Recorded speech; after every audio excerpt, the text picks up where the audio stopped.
Hey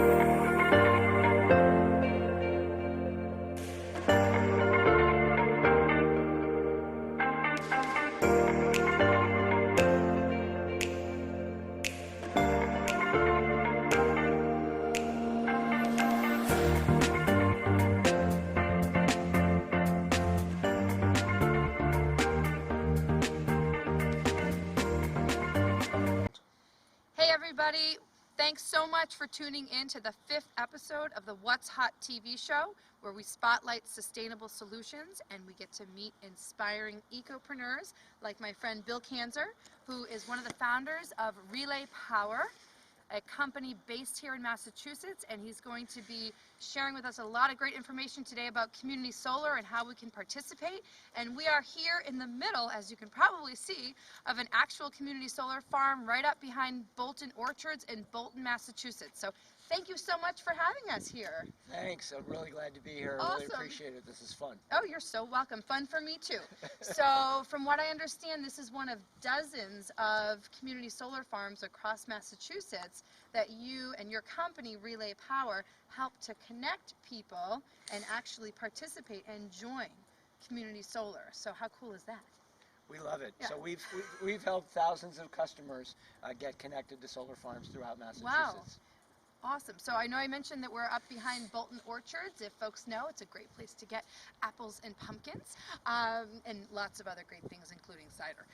But with that said, so here we are, and we're at this community solar farm. Can you just tell us a little bit about what happens here, and perhaps who are the key players that make a project like this happen? Great. Well, first of all, the solar farm. This solar farm is 2.8 megawatts. It produces about 3.7 million kilowatt hours per year. That's roughly the equivalent to power 400 homes, something like that, average homes in Massachusetts. And obviously, the nice thing about it is it produces that power, connects it to the grid, and offsets the carbon and the other pollutants from that equivalent amount of electricity. And in terms of your second question, the players that have come together, the partners. So obviously, Bolton Orchards owns this. What used to be a sand and gravel pit. It's not really useful for anything else, so this is a great use for it. Right. It's not farmland or anything like that. And so they own the land that they lease to a company called Sincarfa. And Sincarfa is the owner of the solar farm, and they built it, got it permitted, did all the paperwork necessary to get it connected to the grid, and they maintain it. And then the third player, obviously, is Relay Power. And what we do is we specialize in connecting with homeowners to help them support clean local options. And so homeowners can join the solar farms and get savings that's guaranteed. And obviously, they're supporting, voting with their dollars, we like to say, to support clean local solar power, local jobs as well. Yeah. Well, what a great multi-pronged mission. And so you mentioned homeowners. So talk to me a little bit more about who can participate to support community solar. Do you actually have to own a home, or can you just be, let's say, an electricity ratepayer? Absolutely. Anybody, that's absolutely right. Anybody who is a National Grid electricity ratepayer anywhere in Massachusetts, or actually an Eversource customer in Western Massachusetts. We have solar farms that connect for all of those customers. That's most of Massachusetts. Oh, that's so cool. I think a lot of people think, oh wow, I need to probably have like the perfect roof or the right orientation with the sun.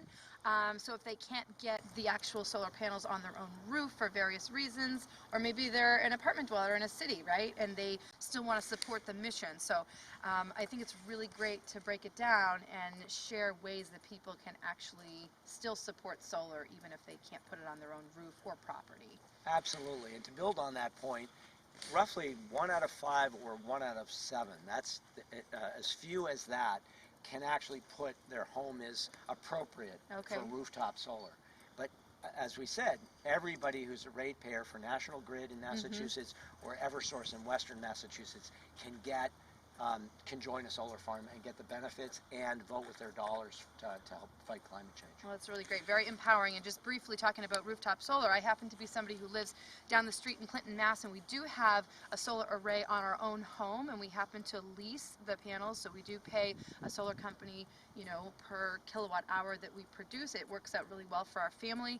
But one thing that I thought was kind of interesting when we were putting our solar up is that we don't even necessarily actually supply our own home. We are just one of many green, clean suppliers adding more of the green power to the grid. So do you want to just sort of break that down in terms of Sure. like where this actual energy that's produced here goes? Great.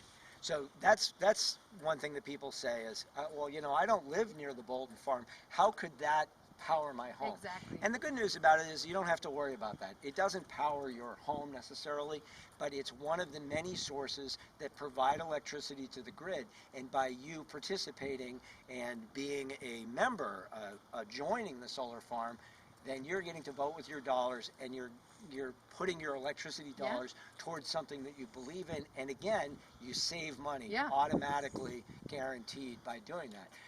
So you don't have to be off the grid, you don't have to have the right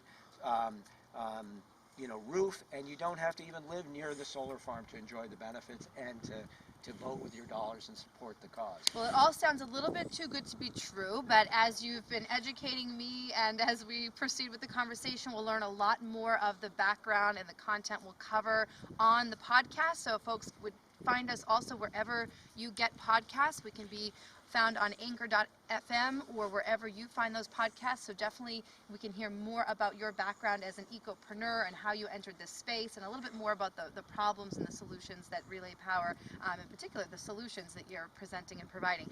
So especially for those of us who may live in Massachusetts, it's quite likely that you may have actually traveled down the Mass Pike or 495 and you see these huge solar arrays and you think, yes, we are entering the new energy future here. But can you just tell us a little bit more? Can you clarify how the everyday person who wants to support solar can actually interact with or participate? How do those arrays on the side of the road or these types of farms actually intersect with the everyday person's life and those who want to support it? How can people get plugged in? Great. Pun intended. Yeah, there See you what go. I did there? I do. I like it.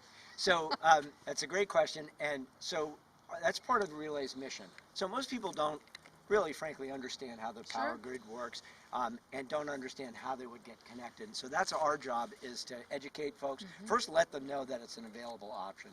Educate them about how does it work, what would they save, and those kinds of things. And then usually they once they understand it, they say, wait, that sounds too good to be true, and so we have to kind of help them overcome that as well. But anybody who's interested, and these solar farms do fill up quickly, so we encourage you to reach out soon. You can go to our website, relaypower.com. You can go to call us, 1-781-21-RELAY. And what we'll do is we'll have like schedule a call with the customer and have them understand what it is and decide if they want to sign up. It usually takes 30 minutes or less.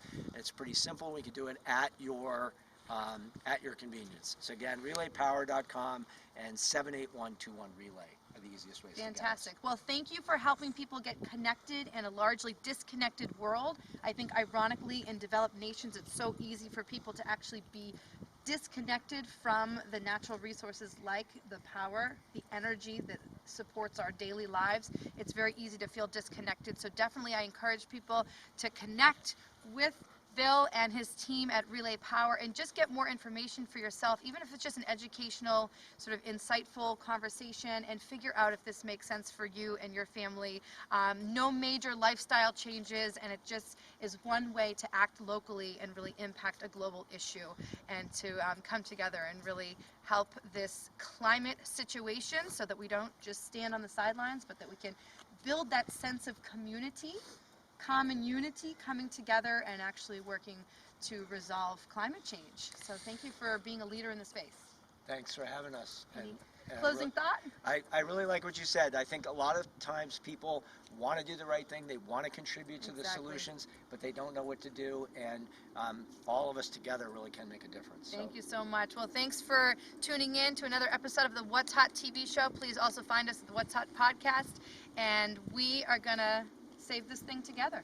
Great. Take care. All right. Thank you. Thanks. Great.